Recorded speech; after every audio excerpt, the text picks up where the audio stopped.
किसान हैं क्या? सबसे पहला सवाल हाँ या ना में बता दीजिए। एक बात आप मुझे बताइए कि अगर जो किसान है उसी का ये आंदोलन है क्या? नहीं, कहाँ से डिग्री लेके आई हैं आप? किसान हैं? अरे एक बात तो मुझे बताइए, आप मुझे, मैं तो किसान नहीं हूँ। तो परजीवी है? परजीवी है ना फिर। आप सर्टिफिकेट बांट रहे हैं कौन परजीवी है और कौन आंदोलन जीवी है? आप किसान हैं? हम नहीं बांट रहे, हम नहीं बांट रहे। जिसको आपने सत्ता में बिठाया वो बांट रहे हैं, जिसको आपने सत्ता में बिठाया वो लोग बांट रहे हैं सर्टिफिकेट। एक बात आप मुझे बताइए, परजीवी पैरासाइट्स का मतलब क्या होता है, जरा आप ये बताएंगे? आप जिन्हें पैरासाइट्स, जिन्हें परजीवी, जिन्हें आंदोलन जीवी कह रहे हैं, आज आप जो खड़ी हुई है ना और जो बोले जा रही है पटर पटर बिना रुके कंटिन्यू, ये उन आंदोलन जीवी के बदौलत ही बोल रही हैं जिनके कारण ये देश आजाद हुआ। वरना किसी अंग्रेज के घर में बैठ के उसके जूते और चप्पल साफ कर रही होती तो ये उन आंदोलन जीवी की बदौलत देश आजाद हुआ है, जिन्हें आप परजीवी, आंदोलन जीवी या पैरासाइट्स कहते हैं। हमें क्या समझा रहे? सरकार को समझाइए, 80 दिन से समझा ही तो रहे हैं आप। अरे सरकार को सुनिए, सरकार को कहाँ से समझाएं? सरकार के नेता और मंत्री तो गरम मसाले में गधे की लीत मिला के खा रहे हैं, इन्हें कहाँ समझ में आ रहा है? आप समझिए ना बात को, इन्हें कुछ समझ में नहीं आता। इन्हें कुछ समझ में आए तो समझा। लाने वाला कौन? ऐसी सरकार को लाने वाला कौन? कौन बताइए? आप बताएंगे? मैं क्या गोदी में उठाकर लाया था मोदी जी को गुजरात से, जो मेरे से कह रहे हैं? कौन? की बात नहीं कर रहा हूँ, मैं सरकार की बात कर रहा हूँ। तो सरकार में कौन? मोदी जी नहीं है तो और कौन है? डोनाल्ड ट्रंप बैठ गया क्या प्रधानमंत्री की कुर्सी पे? बड़े विश्वास से बिठाया था ना आपने, बड़े विश्वास से चुना था प्रधानमंत्री को। आप क्यों नहीं विश्वास कर रहे जब एमएसपी की बात? विकास का नाम बदल के विश्वास रख गया है क्या? आपने बताया नहीं मुझे, है? आप एक बात मुझे बताइए, सुनिए, आप देश के पत्रकार होकर आप ये तो कभी सवाल नहीं करते कि अरुणाचल प्रदेश पे जो बैठा हुआ है चाइना, वो क्यों बैठा हुआ है? देश का किसान यहाँ पर, आपने ये नहीं पूछा कि 200 से ज्यादा उस भाषण जीवी से पूछिए, उस बेचू जीवी से पूछिए।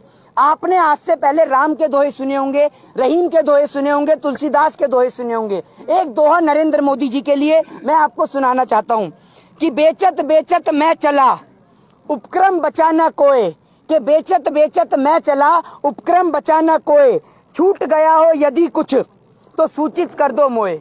इन्होंने देश की तमाम संपत्ति बेच दी। हमने जिन्हें समझाता लीडर, वो तो निकले रंगा बिल्ला प्रॉपर्टी डीलर। आप ये समझिए, ये रंगा बिल्ला प्रॉपर्टी डीलर वाले पूरे देश को ही बेचने में लगे हुए हैं, जैसे इनके बाप दादाओं को हिंदुस्तान दहेज में मिल गया हो कि बेचते रहो बेचते रहो, ये बेचे ही जा रहे हैं। आप ये देखिए, प्रधानमंत्री नरेंद्र मोदी जी इतनी नौटंकी करते हैं, इतनी नौटंकी करते हैं कि अगर इनका शो एक तरफ और comedy night with Kapil Sharma का शो एक तरफ, अगर इनका शो स्टार्ट हो जाए ना संडे मंडे को, तो लोग कपिल शर्मा का शो देखना बंद कर दें, इन्हीं का शो देखें। इन्हों की टीम में एक से बढ़कर एक कलाकार हैं। एक कलाकार इनका उत्तर प्रदेश वाला है, तो एक कलाकार इनका ऐसा है कि वो बहुत ही तगड़ा कलाकार है, नाम बदलने वाला कलाकार। देश के तो नंबर 1 नेता हैं, नंबर 1 नेता में आते हैं वो। अच्छा, तो आप भी अपना नाम बदलवा के आइए ना, आप यहाँ क्यों खड़ी हैं? आप जाइए एक बार मिल के आइए उनसे। उनका तो बस नहीं चलता, उनसे कभी मत प्रश्न कर लेना कि योगी जी विकास नजर नहीं आ रहा उत्तर प्रदेश में। वो इतना तेज आदमी है कि सारे उत्तर प्रदेश के लोगों का नाम विकास ही धर देगा। तो आप जिससे पूछो कि हाँ विकास रास नहीं आ रहा इन किसानों को का हाथ नहीं आ रहा। आपके विकास देखने के चक्कर में मोहल्ले में, क्षेत्र में इतने सारे विकास पैदा हो गए, लेकिन आपका विकास आज तक नहीं मिला। कहाँ है आपका विकास? आपका काम सिर्फ ये है देश के किसानों को प्रताड़ित करना, उनको शोषित करना, देश के किसानों को परेशान करना और लाखों करोड़ों रुपया बहा देना सिर्फ नाम बदलने में। ये आदमी सिर्फ नाम बदलने में बहा देता है। जितना नाम बदलने में इसने लाखों करोड़ों रुपया बहाया है, इतने में तो नई संपत्ति बन जाती, सरकारी संपत्ति, लेकिन ये नाम बदलने में विश्वास रखता है। क्या परेशानी है अगर उन्होंने अपना नाम बदल लिया है? तो आपको क्या परेशानी है इस चीज में? नेतागिरी तो अच्छी करते हैं ना, वो तो देख लीजिए। तो आप अपना नाम बदलती क्यों नहीं है? आपका नाम, अरे सुनिए, क्या परेशानी है उनके नाम बदलने तो आपका भी तो नाम बदल गया है, पत्रकारों से होकर दलालगिरी भी तो रख गया है आपका नाम, है? आप भी तो दलाली कर रहे हैं, तो आपका भी तो नाम बदला है। आप अपना नाम तो नहीं बताती कि आपका नया नाम रख दिया। जब योगी जी नाम बदल सकते हैं तो देश की जनता भी तो नाम बदल सकती है। तो देश की जनता ने पत्रकारों का नाम दलालगिरी रख दिया, तो इसमें आपको क्या आपत्ति है? ये बताइए ना, कोई आपत्ति है आपको इससे? कौन से पत्रकारों को क्यों कह रहे हैं आपत्ति है? आप? कौन से पत्रकार हो? यहाँ जितने भी पत्रकार मौजूद है वो किसानों के समर्थन वाले पत्रकार हैं। तो आप फिर इसमें भी आपको परेशानी तो है? आप किसान इसमें भी आपको परेशानी, आपको चाहिए क्या फिर? परेशानी को क्या, मैंने इनको क्या कह दिया भैया ऐसा जो परेशानी हो गई? आपने कहा कि अच्छा काम कर रहे हैं, जब आप सरकार की वकालत करेंगी तो प्रश्न का जवाब भी तो देना पड़ेगा। मतलब नहीं, आप एक बात मुझे बताइए, आप प्रश्न कर रहे हैं ठीक है, और मैं कह दूं जी योगी जी ठीक कर रहे हैं तो आप शांत हो गई। तो आप सुनिए, अरे सुनिए, मैं मोहित जी सुनने हैं, मोहित जी आप ही की सुन रहे हैं पिछले 6 महीने से, लेकिन आपकी सुनने का कोई फायदा नहीं है आपकी। और एक वो 24 घंटे आ जाता था, पूछता है भारत, पूछता है भारत, पूछता है भारत।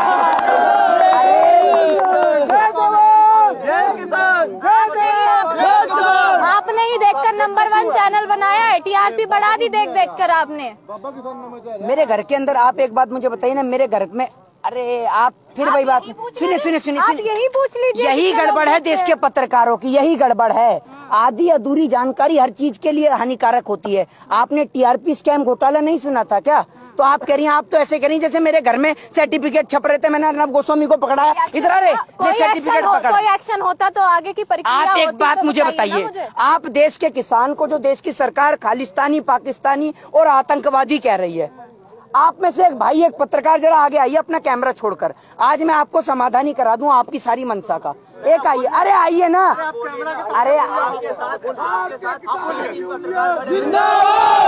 देखिए सुनिए, आप लोगों का सहयोग और साथ है, लेकिन आप लोगों के सहयोग और साथ के जरिए उन देश के तमाम लोगों को मैसेज और संदेश देना हमारा कार्य है, जो देश के किसान को खालिस्तानी, पाकिस्तानी और आतंकवादी कहने। एक मेरा भाई आप आइए ना आप। अरे नहीं, एक पत्रकार आइए।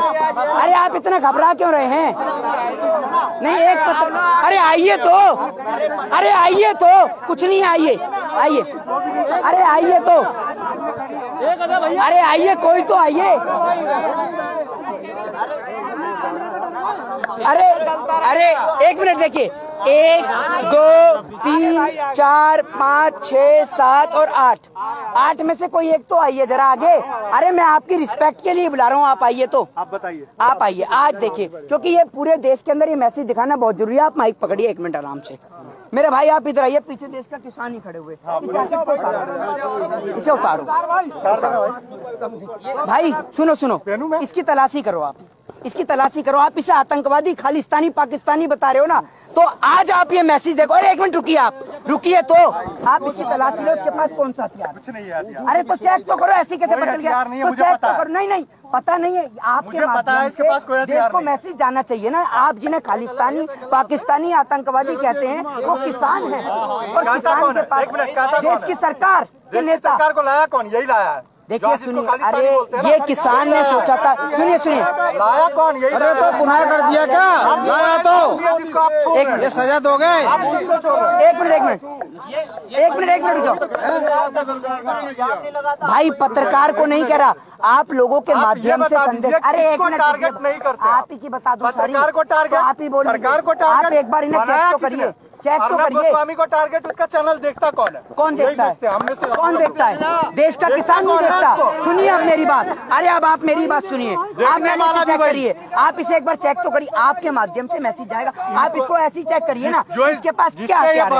इसकी जैकेट भी देखिए। अगर इसको आज खालिस्तान भाई मेरे, तो गलती किसकी है? सुनिए, भरोसा ये मिलेगा तो बता देंगे। सुनिए, ये मेरे देश का किसान है, ये मेरे देश का किसान है, जिसे आतंकवादी, खालिस्तानी और पाकिस्तानी कहा जाता है। इसके लिए अगर हथियार है तो इसका हल है, जिसको चलाता है और मेहनत मजदूरी कर कर कश्मीर से कन्याकुमारी तक लोगों के पेट भरने का काम मेरे देश का किसान करता है, और छाती चौड़ी करके कहता है कि मैं देश का किसान हूँ। आपने पत्रकारों पर सवाल उठाए हैं जो यहाँ मौजूद हैं, चाहे वो मैं हूँ या अन्य पत्रकार हूँ। आप भूल गए हैं जो 11 दौर की वार्ता हुई है, संशोधन की बात हुई है, या जो 28 जनवरी की रात का जो दृश्य था, वो इन पत्रकारों की वजह से ही पलटा है आज। तो मैंने तो आप एक फिर वही बात, मैंने आपसे क्या कि देश की सोशल मीडिया के जरिए मेन स्ट्रीम मीडिया जो बिक चुकी है, उनके ऊपर हमारा सीधा प्रहार है। वो लोग जिन्होंने, हाँ, वो लोग सुनिए, वो लोग जो मेन स्ट्रीम मीडिया के अंदर रहकर देश की सरकार को समर्थन दे रहे हैं, देश की सरकार की गुलामी करने में लग रहे हैं, उन लोगों को ये लोग इतनी, आप ये देखिए कि मेन स्ट्रीम मीडिया के लोग की इतनी हालत उनकी खराब है कि वो चाइना को लेकर बात नहीं करते, देश के किसान को लेकर बात नहीं करते। प्रधानमंत्री संसद में खड़ा होकर, वो प्रधानमंत्री जो 40 से ज्यादा किसान की शहादत हो जाती है तो नहीं बोलते, वो प्रधानमंत्री जब देश के अंदर 200 से ज्यादा जवान हमारे देश के किसान भाई जो हैं वो शहीद हो जाते हैं, उनको लेकर नहीं रोते।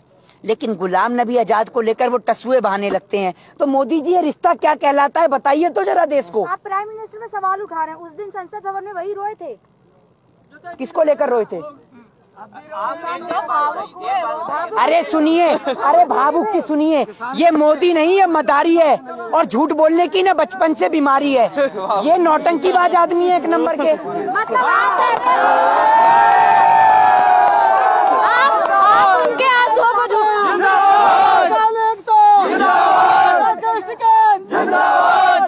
आप उनके आंसुओं को झूठा बता रहे हैं। राकेश टिकैत जी भी तो रोए थे। आपको पता, अरे सुनिए, राकेश टिकैत जी तो एक बार रोए हैं। आपको पता है आपका भाषण जी भी कितनी बार रो चुका है? पहली बार रोया है क्या? पहली बार रोया है?